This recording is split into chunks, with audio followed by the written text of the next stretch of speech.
आप सभी को जय मसीह की। और आज हम पढ़ेंगे लूका रचित सुसमाचार उसके 10 अध्याय उसकी 1 ऐसे पढ़ेंगे। और आज का हमारा टॉपिक है 70 चले आनंद से लौटे। तब लिखा कि इन बातों के बाद प्रभु ने 70 और मनुष्य को नियुक्त किए और जिस जिस नगर और जगह को वह जाने पर था वहाँ उन्हें दो दो करके अपने आगे भेजा।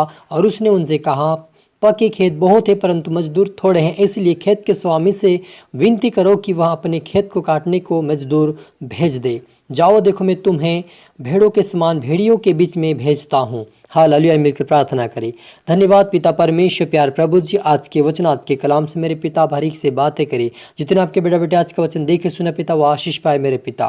प्रभु यीशु मसीह मेरे परमेश्वर पिता, आज का वचन सुनकर इनका जीवन इनका हृदय बदले और आपके पीछे चलने वाले बने मेरे पिता। ये प्रभु चमत्कार देखकर खुश आनंद से भरने वाले नहीं प्रभु, लेकिन इस बात से आनंद में खुशी से भरे पिता कि इनके नाम आपके जीवन की पुस्तक में लिखा जाए मेरे पिता। प्रभु मैं सभी को आत्मा सौंपता में पवित्र आत्मा जी आप मेरे मुख से होकर बोले मदद सहायता कर। मैं सभी आत्मा सौंपते हुए ये प्रार्थना दुआ यीशु तेरे मीठे मधुर नाम से मांगते हैं, आमीन। तो मेरे अजीज जो यहाँ पर हमने पढ़ा लूका रचित सुसमाचार उसके 10 अध्याय उसकी 1 कैसे पढ़ा कि इन बातों के बाद प्रभु यीशु ने 70 और मनुष्य नियुक्त किए और जिस जिस स्थान और नगर को जहाँ को आप जाने पर था वहाँ उन्हें दो दो करके अपने आगे भेजा। उसने उनसे कहा, पक्के खेत बहुत हैं परंतु मजदूर थोड़े हैं, इसलिए खेत के स्वामी से विनती करो कि वह अपने खेत काटने को मजदूर भेज दे। जाओ, देखो मैं तुम्हें भेड़ों के समान भेड़ियों के बीच में भेजता हूँ, इसलिए ना बटुआ ना झोली ना जूते लो और ना मार्ग में किसी को नमस्कार करो। जिस किसी घर में जाओ पहले कहो इस घर का कल्याण हो, इस घर पर कल्याण हो। यदि वहाँ के कोई कल्याण के योग्य होगा तो तुम्हारा कल्याण उस घर में ठहरेगा, नहीं तो तुम्हारे पास लौट आएगा। उसी घर में रहो और जो कुछ उसमें उनसे मिले वही खाओ पीवो, क्योंकि मजदूर को अपनी मजदूरी मिलनी चाहिए। घर घर ना फिरना। ना जिस नगर में जाओ और वहाँ के लोग तुम्हें उतारे तो जो कुछ तुम्हारे सामने रखा जाए वही खाओ। वहाँ के बीमारों को चंगा करो और उनसे कहे परमेश्वर का राज्य तुम्हारे निकट आ पहुँचा है। हालेलुया। मेरा जी जो यहाँ पर हम देखते हैं कि यीशु मसीह अकेला था और कहीं जगहों पे जाने के लिए उसको समय नहीं मिला, इसलिए उन्होंने क्या किया, 70 चेलों को 70 मनुष्य को नियुक्त किया और उन्हें कहा, उनको दो दो करके भेजा और कहा कि तुम जाओ और सुसमाचार सुनाओ। और उन्होंने क्या कहा कि पके खेत बहुत है परंतु मजदूर थोड़े हैं, इसलिए खेत के स्वामी से विनती करो कि वह अपने खेत को काटने के लिए मजदूर को भेज दे। और वह कहा यीशु मसीह कि जाओ, मैं तुम्हें भेड़ों के समान भेड़ियों के बीच में भेजता हूँ, और ना तो तुम झोली लेना ना तुम बटुआ लेना ना मार्ग में किसी को नमस्कार करना, लेकिन जिस किसी घर में जाओ पहले कहो उस घर पर कल्याण हो। हालेलुया। मेरे जीजो आप और मुझे जहाँ भी कहीं जाना है उस घर में कल्याण का शब्द दो, और सुने या ना सुने लेकिन हम प्रभु से कहेंगे, प्रभु उस घर में कल्याण के योग्य होंगे तो ठहर जाएगा। और वह आगे लिखता है कि उसी घर में रहो और उसी घर में जो कुछ मिले उसी को खाओ। और जिस नगर में जाओ और वहाँ के लोग तुम्हें उतारे तो जो कुछ तुम्हारे सामने रखा जाए वही खाओ, लेकिन वहाँ के बीमारों को चंगा करो और उनसे कहो परमेश्वर का राज्य तुम्हारे बीच निकट आ पहुँचा है। हालेलुया। और लिखा कि परंतु जिस नगर में जाओ और वहाँ के लोग तुम्हें ग्रहण ना करे तो उसके बाजारों में जाकर कहो, तुम्हारे नगर की धूल को भी जो हमारे पाँव में लगी है हम तुम्हारे सामने झाड़ देते हैं, तो भी यह जान लो कि परमेश्वर का राज्य तुम्हारे निकट आ पहुँचा है। हालेलुया। मेरे जी जो यहाँ पर यीशु मसीह इन 70 लोगों से कहा कि जिस नगर में तुम्हें बुलाए और वहाँ तो तुम कल्याण का शब्द दो और वे कल्याण पाएंगे, लेकिन जिस नगर में तुमको नहीं बुलाए, आपको ग्रहण ना करे, आपको आदर ना दे, तो वहाँ की धूल भी तुम क्या करो, अपने पैरों से झाड़ दो।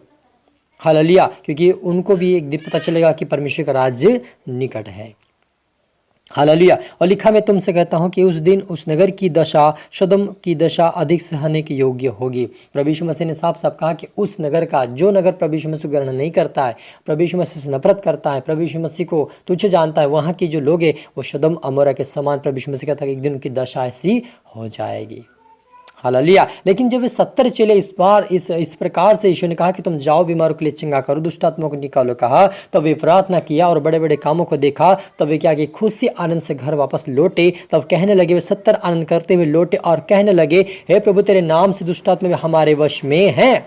और उसने उनसे कहा, मैं शैतान को, यीशु मसीह ने भी कहा कि मैं शैतान को बिजली के समान स्वर्ग से गिरा हुआ देख रहा था। देखो मैंने तुम्हें सांपों और बिच्छू को रौंदने का और शत्रु की सारे सामर्थ्य पर अधिकार दिया है। हालेलुया। मेरे यीशु, हमारा प्रभु यीशु मसीह ने आप मुझे शैतान की सारी शैतानी शत्रु के ऊपर हमें सारी सामर्थ्य के ऊपर हमें वो अधिकार दिया है। हालेलुया। ऐसे नहीं भेजा है, हम प्रार्थना में, वचनों में, पवित्रता में बने रहेंगे तो प्रभु यीशु मसीह हमारे उस शैतान की सारी सामर्थ्य के ऊपर हमें अधिकार दिया है। हालेलुया। और वे आनंद से लौटे तब यीशु मसीह ने उनसे कहा, और किसी वस्तु में तुम्हें कुछ हानि ना होगी। यीशु ने कहा कि तुम्हें कुछ भी हानि नहीं होगी, तो भी ऐसा आनंदित मत हो कि आत्मा तुम्हारे वश में है, दुष्ट आत्मा तुम्हारे वश में, परंतु इससे आनंदित हो कि तुम्हारे नाम स्वर्ग पर लिखे गए हैं।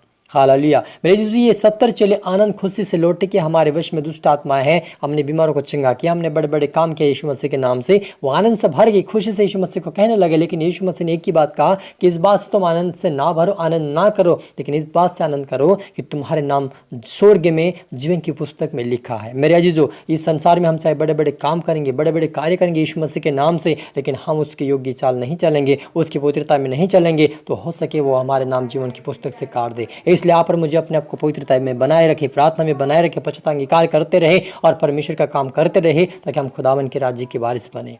हालेलुया। हम जो काम कर रहे हैं वो प्रभु का काम हमें परमेश्वर ने गिफ्ट दिया है, उसके अनुसार ही, उसके सामर्थ्य के द्वारा हम कर रहे हैं वो, क्योंकि उसने हमें शैतान के सामर्थ्य के ऊपर हमें वो अधिकार दिया है, वो हम करेंगे और प्रभु ने दिया है, वो वापस नहीं लेगा। लेकिन आप सही चलेंगे, सही मार्ग पर चलेंगे और दूसरों को भी चलाएंगे, परमेश्वर के राज्य के हम वारिस बनेंगे। हालेलुया। आइए मिलकर प्रार्थना करें।